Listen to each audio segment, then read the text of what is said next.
தினத்தந்தியில் வந்து 7th பேஜில் ஒன்று கொடுத்துருக்காங்க பாருங்கள். திமுக ஆதரவுடன் முன்மொழியப்பட்டது அப்படின்னு ஒரு டைட்டில் கொடுத்துட்டு, திருமாவளவனுக்கு வந்த முதல் அமைச்சர் வாய்ப்பை எடப்பாடி பழனிசாமி நிராகரித்தார். முன்னாள் அமைச்சர் சி வி சண்முகம் பரபரப்பு குற்றச்சாட்டு. அதாங்க இந்த டிவிகே கட்சி ஆட்சி அமைக்குமா அமைக்காதான்னு சொல்லிட்டு எல்லோரும் ரொம்ப பெருத்த ஆர்வலோடு இருக்கக்கூடிய அந்த நேரத்தில் தான் பின்னால் வந்து ஒரு உள்ளடி வேலைலாம் நடந்திருக்கு. இந்த திமுகவும் அதிமுகவும் இணைந்து வந்து ஒரு வேலை பண்ணலாம் அப்படின்னு சொல்லிட்டு டிஎம்கே லீடர் என்ன பண்ணியிருக்காரு, உங்களுக்கும் வேணாம் எனக்கும் வேணாம் ஒரு வழி பண்ணலாம் அப்படின்னு சொல்லிட்டு நம்ம திருமாவளவனை வந்து முதலமைச்சர் ஆக்கிடலாம் அப்படின்னு சொல்லி ஐடியா கொடுத்துருக்காங்க. ஸோ இந்த ஐடியா வந்து பார்த்திங்கன்னா டிஎம்கேவும் சரி ஏடிஎம்கேவும் சரி ஓகேன்ற ஒரு மைண்ட் செட்டுக்கு தான் போயிருக்காங்க. ஸோ தமிழ்நாட்டில் வந்து ஒரு தாழ்த்தப்பட்ட சமுதாயத்தை சேர்ந்த ஒரு தலித் குடிமகன் முதலமைச்சராக வரதில் எந்த ஆட்சேபனையும் இல்லைன்னு சொல்லிட்டு 2 தரப்பும் முடிவு பண்ணியிருக்காங்க. ஸோ அந்த வாய்ப்பு அவருக்கு கொடுத்துருந்தா தமிழ்நாட்டோட முதலமைச்சராக தொல் திருமாவளவன் அமர்ந்திருப்பார். அதே நேரத்தில் அந்த மிச்சம் இருக்கக்கூடிய அந்த 33 அமைச்சர்கள் இருக்கு இல்லையா, அதில் அதிமுக திமுக நம்ம 2 பேர் ஷேர் பண்ணிக்கலாம் அப்படிங்கிற மாதிரியான கான்செப்டில் பேசியிருக்காங்க. ஸோ இதை வந்து சி வி சண்முகம் தரப்பு வந்து வரவேற்றிருக்காங்க. ஆனால் எடப்பாடி பழனிசாமி என்ன பண்ணியிருக்காருன்னா, அவங்களுக்குள்ளே நடந்த அந்த காரசார பேச்சுவார்த்தையில் அதெல்லாம் முடியாது, என்ன அதாவது ஒன்று என்ன முதலமைச்சராக்குங்க, இல்லை அப்படின்னாக்கா நான் வந்து எதிர்க்கட்சி தலைவராக உட்காந்துக்கிறேன், அதை விட்டுட்டு வந்து நான் மற்றவங்களெல்லாம் வந்து முதலமைச்சராக உட்காந்துட்டு வேடிக்கை பார்க்க முடியாது அப்படின்னு சொல்லியிருக்காங்க. இதுதான் எங்களுக்குள்ளே நடந்த பெரிய பிரச்சனையே. இதனால தான் நாங்கள் விருப்பப்படாமல் டிவிகேக்கு ஆதரவு கொடுத்துன்னு சொல்லிட்டு சி வி சண்முகம் சொல்லியிருக்கிறாரு. இருந்தாலும் இப்போ வந்து பார்த்திங்கன்னா அந்த கட்சிக்குள்ளே என்ன சூழ்நிலை நடந்திருக்கு அப்படின்னா, அந்த கட்சியில் வந்து யாரெல்லாம் எடப்பாடி பழனிசாமிக்கு எதிராக வந்து போர்க்குடி தூக்குனாங்களோ அத்தனை பேரும் கட்சியிலேருந்து நீக்கியிருக்காங்க. புதிய மாவட்ட செயலாளர்கள் அந்தந்த மாவட்டத்திலையும் ஏற்பாடு பண்ணி பணி நிமித்தம் வந்து பண்ணியிருக்காங்க. இருந்தாலும் அதிமுக உடையுமா உடையாதான்னு எல்லாரும் கேட்டுட்டு இருந்தாங்க. இனி வரக்கூடிய நாட்களில் அதிமுகன்ற கட்சியை ஒருங்கிணைக்கக்கூடிய வேலையை செஞ்சால் மட்டும்தான் இனி அதிமுக தேர்தலை சந்தித்து போட்டியிடக்கூடிய வாய்ப்பு இருக்கும் அப்படிங்கிற மாதிரியான செய்தி தான் வந்து பார்த்திங்கன்னா தினத்தந்தியில் 7th பேஜில் கொடுத்துருக்காங்க. தினத்தந்தியில் 8th பேஜில் வந்து ஒரு ஆர்டிகல் மாதிரி கொடுத்துருக்காங்க. ஆட்சி மாறினாலும் காட்சி மாறவில்லை. அதாங்க டாஸ்மாக் கடையில் இன்னும் மது பாட்டிலுக்கு வந்து கூடுதலாக 10 ரூபா வாங்குறாங்க அப்படிங்கிற ஒரு விஷயத்தை மென்ஷன் பண்ணியிருக்காங்க. ஏற்கனவே அதிமுக ஆட்சி காலத்துலேயும் இந்த 5 ரூபா 10 ரூபா பிரச்சனை இருந்துச்சு. அது பெரிய அளவில் வசூல் பார்த்தது வந்து திமுக ஆட்சியில் பார்த்தாங்க. அது செந்தில் பாலாஜி மேலே அது குற்றச்சாட்டு இருக்குது. ஏறக்குறைய 1000 கோடி ரூபாய் முறைகேடு, அதாவது ஊழல் புகார் முறைகேடுன்னு சொல்லிட்டு பல கேஸ் எல்லாம் இருக்குது. இருந்தாலும் 10ஆம் தேதி வந்து புதிய முதலமைச்சராக விஜய் தேர்வு செய்யப்பட்ட பின்னாடி இந்த பாட்டிலுக்கு 10 ரூபா வாங்கக்கூடிய விஷயம் நிறுத்தியிருக்காங்களா அப்படின்னா, தமிழ்நாடு முழுக்க பரவலாக பார்த்திங்கன்னா இன்னமும் பல்வேறு ஒயின் ஷாப்பில் இந்த 10 ரூபா வாங்கிட்டு இருக்காங்க. இதுக்கு முற்றுப்புள்ளி வைக்கணும் அப்படின்னு சொல்லிட்டு வாசகர்களுடைய விஷயங்கள் கேட்டிருக்காங்க. ஒரு பப்ளிக்கிட்டையும் கேட்டிருக்காங்க. அவங்க தான் சொல்லியிருக்காங்க, ஆட்சி மாறினாலும் இந்த காட்சி மாறாது, அதுக்கப்புறம் வந்து கூடுதல் பணம் வாங்கக்கூடாது, விலையும் உயர்த்தக்கூடாதுன்னு சொல்லியிருக்காங்க. அப்புறம் வந்து இல்லைனா இதுக்கு ஒரே ஒரு வழி பார்த்திங்கன்னா கடையை மூடிடுங்க அப்படிங்கிற மாதிரி சொல்லியிருக்காங்க. இலவசங்களை தவிர்த்தால் வந்து நல்லா இருக்கும்ன்ற மாதிரி ஒரு ஒயின் ஷாப்பில் சரக்கு போட்டு ஒருத்தர் பேசியிருக்காரு. இதை வந்து டாஸ்மாக் ஊழியர்கள் வந்து இதுக்கு என்ன சொல்கிறாங்கன்னா, சார் நாங்கள் வாங்கிறதுக்கு தயாராக தான் இல்லை, அது எங்களுக்கு பிரச்சனை இல்லை, ஆனால் இந்த மாதிரி பொருட்களை கொண்டு வந்து இறக்கும்போது அந்த பாட்டில்ஸ் எல்லாம் உடஞ்சி போயிடுது. ஒரு பேக்கேஜில் பார்த்திங்கன்னா 24லேருந்து 48 பாட்டில் இருக்குது அப்படின்னாக்கா அதில் ஒரு பாட்டில் போயிடுச்சுனாலும் அது எங்கள் கணக்கில் சேர்த்துடுறாங்க. இதுக்கு நாங்கள் மாற்று வழியை வந்து இப்போ வந்துருக்கிற அரசாங்கம் வந்து ஏற்பாடு பண்ணிச்சுன்னா நிச்சயம் நாங்கள் வாங்க மாட்டோன்ற மாதிரி சில மதுபான கடையில் இருக்கக்கூடிய ஊழியர்கள் சொல்லியிருக்காங்க. மொத்தத்தில் இந்த ஆட்சி மாறினாலும் காட்சி மாறவில்லை, அதாவது 10 ரூபா பாட்டிலுக்கு வாங்குவோம் அப்படின்னு சொல்லிட்டு விடாப்பிடியாக வாங்கிட்டு இருக்கக்கூடிய மதுபான கடை விற்பனையாளர்களில் அவங்க மேலே என்ன நடவடிக்கை எடுக்க போது புதுசாக அமைஞ்சிருக்கக்கூடிய முதலமைச்சர் விஜயின் ஆட்சி அப்படிங்கிற ஒரு கேள்வி தான் பப்ளிக் செக்டரில் வச்சுருக்காங்க. ஸோ இனி இந்த பாட்டிலுக்கு 10 ரூபா அப்படிங்கிறத வாங்கக்கூடாது. ஏன்னா பாட்டிலுக்கு 10 ரூபா 10 ரூபான்னு சொல்லி ஒரு பாட்டு பாடி தான் ஒரு 41 பேர் இறந்த இடமும் நமக்கு நினைவில் இருக்குது. ஸோ இனிமேல் இந்த 10 ரூபா பிரச்சனைக்கு ஒரு முற்றுப்புள்ளி வைக்கணும்னு தான் எதிர்பார்க்குறாங்க பொதுமக்கள் தரப்புலேருந்து, குடிமக்கள் தரப்புலேருந்து. அதே தினத்தந்தியில் வந்து 8th பேஜில் வந்து ஒரு விஷயத்தை போட்டிருக்காங்க.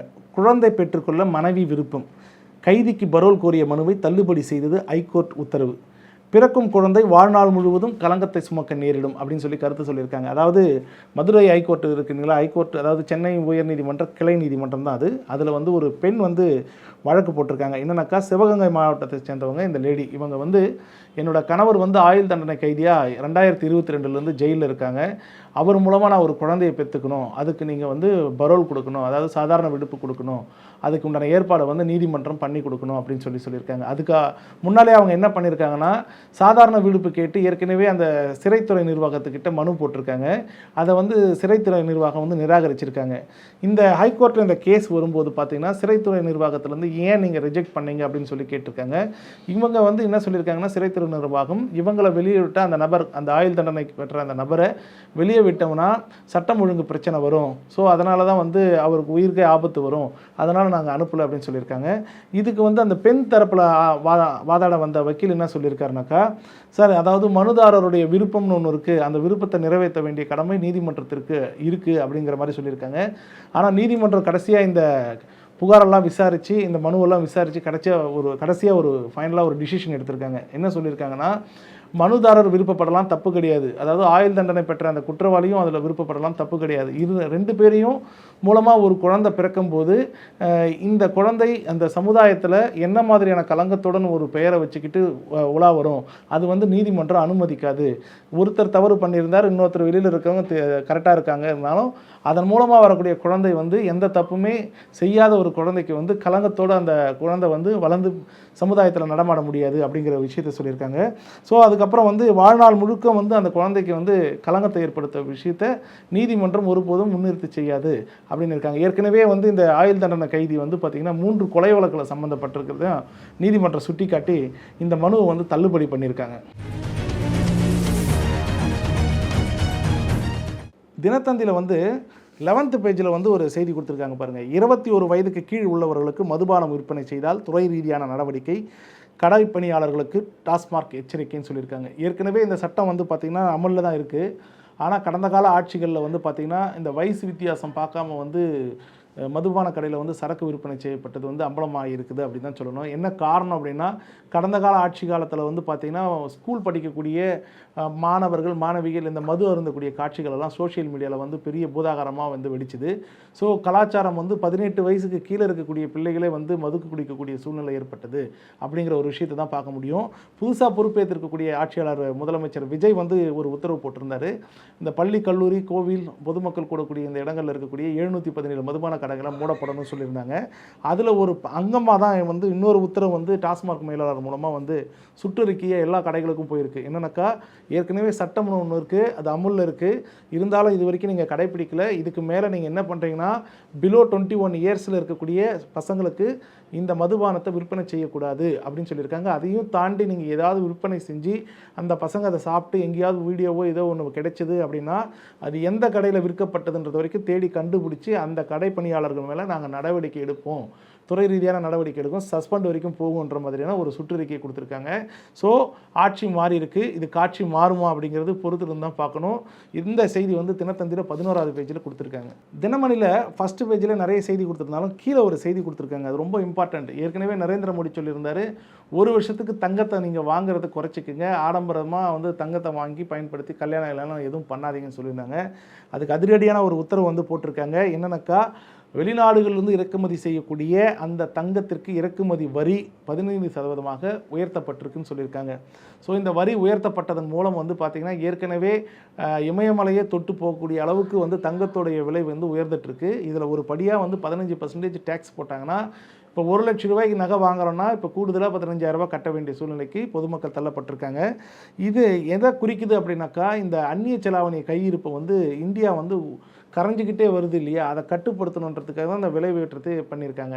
இது சம்மந்தமாக வந்து கடை உரிமையாளர்கள், அந்த நகைக்கடை உரிமையாளர்கிட்ட கேட்டிருக்காங்க. அவங்க என்ன சொல்கிறாங்க, சார் இது விலை ஏறி இருக்குது, இதனால் வந்து கோல்டு பர்ச்சேஸ் பண்ணுற கன்சியூமருக்கும் இந்த விலை ஏற்றம் கண்டிப்பாக பொருந்தும்.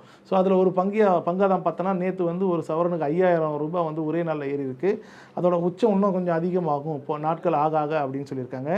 ஆனால் இதில் ஒரு விஷயம் என்னன்னாக்கா, தங்கம் வாங்குவவருடைய எண்ணிக்கை வந்து குறையும் அப்படின்னு வந்து கடைக்காரங்களும் சொல்லியிருக்காங்க. என்ன காரணம்னாக்கா, நம்ம கையில் இருக்கக்கூடிய பணத்துக்கு தகுந்த மாதிரி தான் வந்து கோல்டு வாங்க முடியும். அந்த கோல்டு வாங்கக்கூடிய சக்தி இல்லாத மக்கள் இந்த தங்கத்தை வாங்காமல் தவிர்த்து விட்டுட்டாங்கன்னா பணம் இருக்கிறவங்க இந்த கோல்டு வாங்க வேண்டிய சூழ்நிலைக்கு தள்ளுவாங்க. ஒட்டுமொத்த இந்தியாவில் வந்து இது பெரிய தாக்கத்தை ஏற்படுத்தும் அப்படின்னு இருக்காங்க. இதனால் வந்து என்ன பார்த்தீங்கன்னா, இந்த கச்சா எண்ணெயும் இதில் சம்மந்தப்படுத்தி பேசியிருக்காங்க. என்னன்னாக்கா, கச்சா எண்ணெயுடைய விலையேற்றமும் அதிகரிக்கும், இதனால் பெட்ரோல் டீசல் உயர்வு வந்து இன்க்ரீஸ் ஆகிறதுக்கு வாய்ப்பு இருக்குது அப்படிங்கிற மாதிரியான செய்தி வந்து கொடுத்துருக்காங்க. ஸோ வளைகுடா நாடுகளில், அது மேற்காசிய நாடுகளில் இந்த போர் பதற்றத்தோட உச்சமாக தான் இந்த தங்கத்தோட விலையேற்றம் இருந்துக்கிட்டே இருக்கும் அப்படின்றாங்க. அதுவும் குறிப்பாக வந்து சைனாக்கு அப்புறம் அதிகமான கோல்டு வாங்கக்கூடிய கண்ட்ரின்னு பார்த்தீங்கன்னா இந்தியா தான்.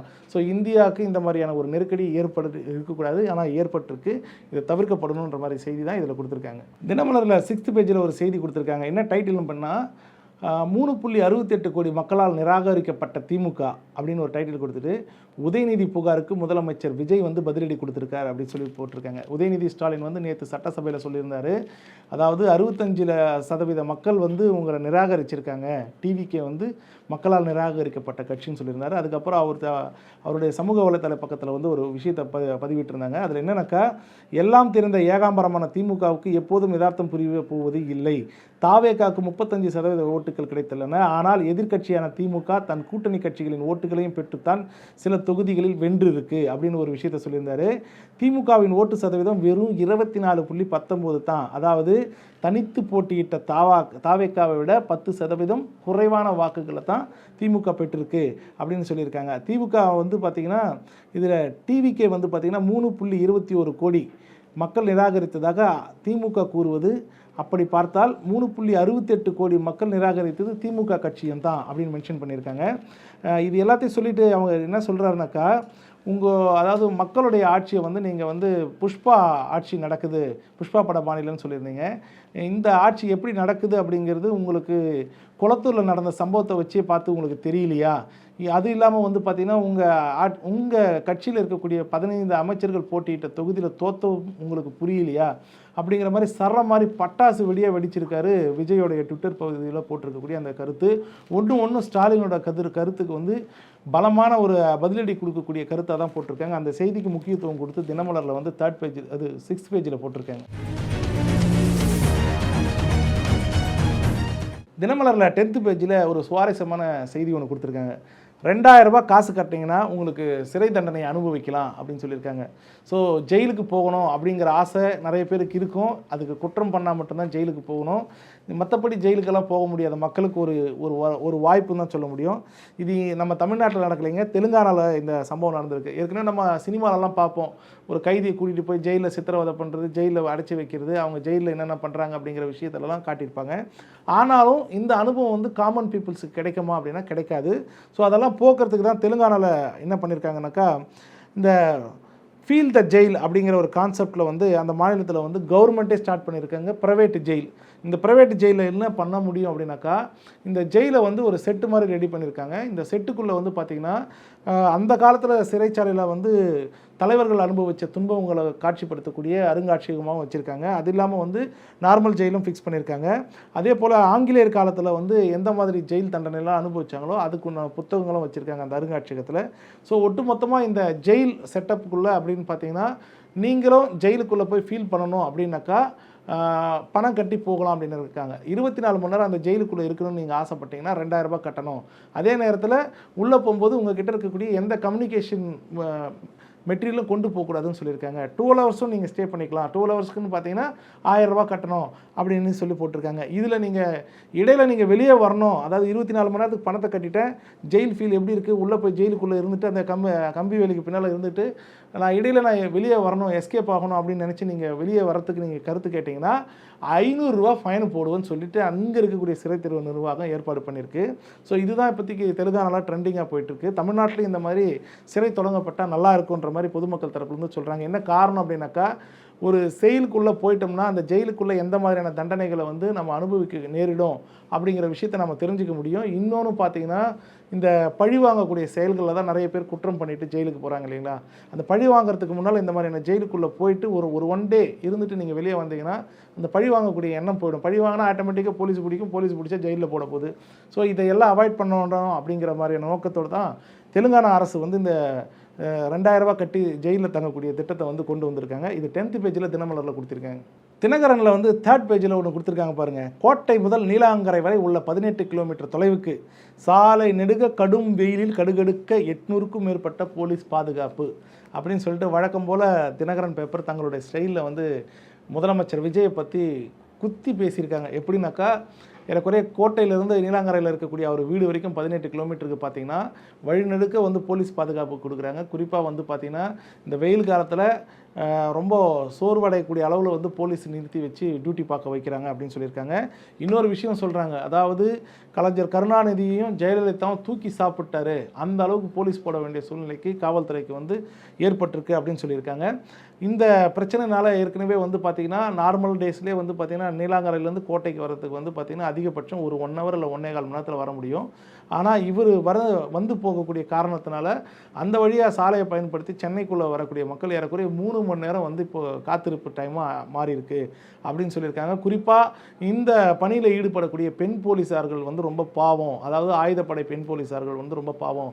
15 அடிக்கு 20 அடிக்கு 50 அடிக்கு ஒரு தூரத்தில் வந்து போலீஸை நிற்க வச்சுருக்காங்க.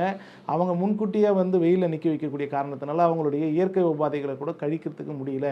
ஆனால் காவல்துறையில் வந்து இந்த நடமாடும் பாத்ரூம் எல்லாம் ஏற்பாடு பண்ணியிருக்காங்க. ஆனால் ஒரு 2 கிலோமீட்டருக்கு ஒரு பாத்ரூம் வச்சுருக்காங்க.